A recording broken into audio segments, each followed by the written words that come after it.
St. Paul's letter to the Philippians is very short. It's only 4 chapters, but it's very punchy. If you think of last week, we had the hymn from chapter 2. Though he was in the form of God, Jesus did not deem equality with God something to be grasped at.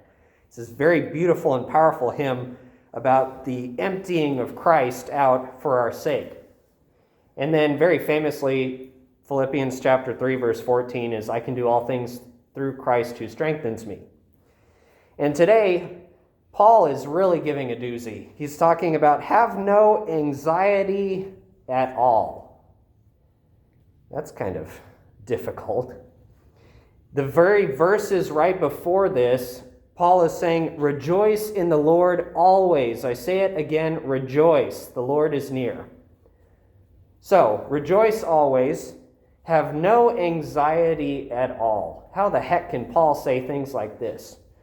Paul says really outlandish things, but he's probably one of the few people who can back them up with his life.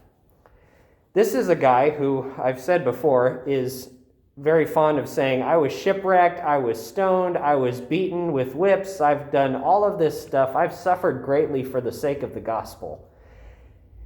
And so this is a guy who, if he's saying, have no anxiety at all and rejoice in the Lord always, he must have a reason for being able to say these things.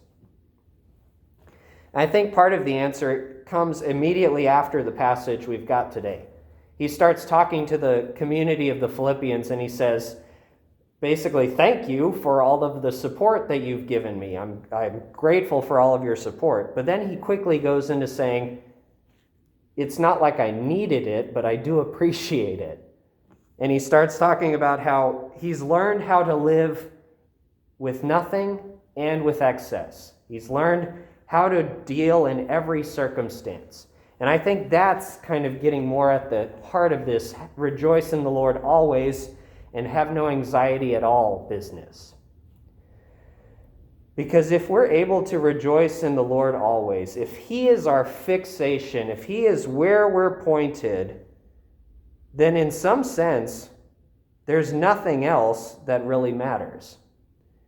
That even if you find yourself faced with being stoned or beaten with whips or whatever else that Paul had to deal with, he's rejoicing because his one goal is to be fixated on Christ.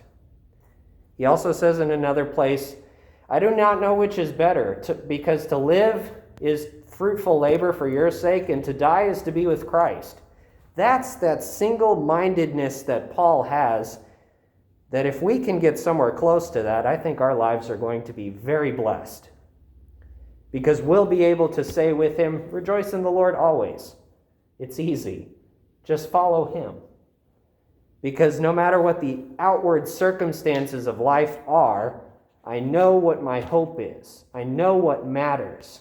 And it's to be with Christ. And so similarly to say, have no anxiety at all. You're all in the midst of exams, in school, in life, in relationships, in whatever else. And there's probably plenty reason to be anxious and frustrated and worried and whatever else. But Paul is telling you, don't be worried about these things. Maybe a better way to put it is, don't take the stresses that are in life and internalize them. They can be on the outside, they can be a burden and a difficulty, sure, but have no anxiety about them. Because really, there is one important thing.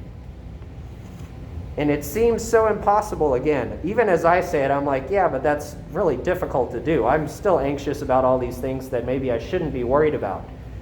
But if Paul didn't give us an example of how he lived his life without these anxieties, it might be impossible to believe him.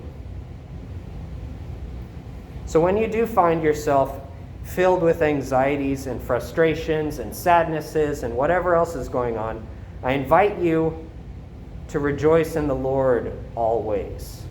To come back to this place to pray, to find a quiet place in your room or wherever you're at, and to be with him.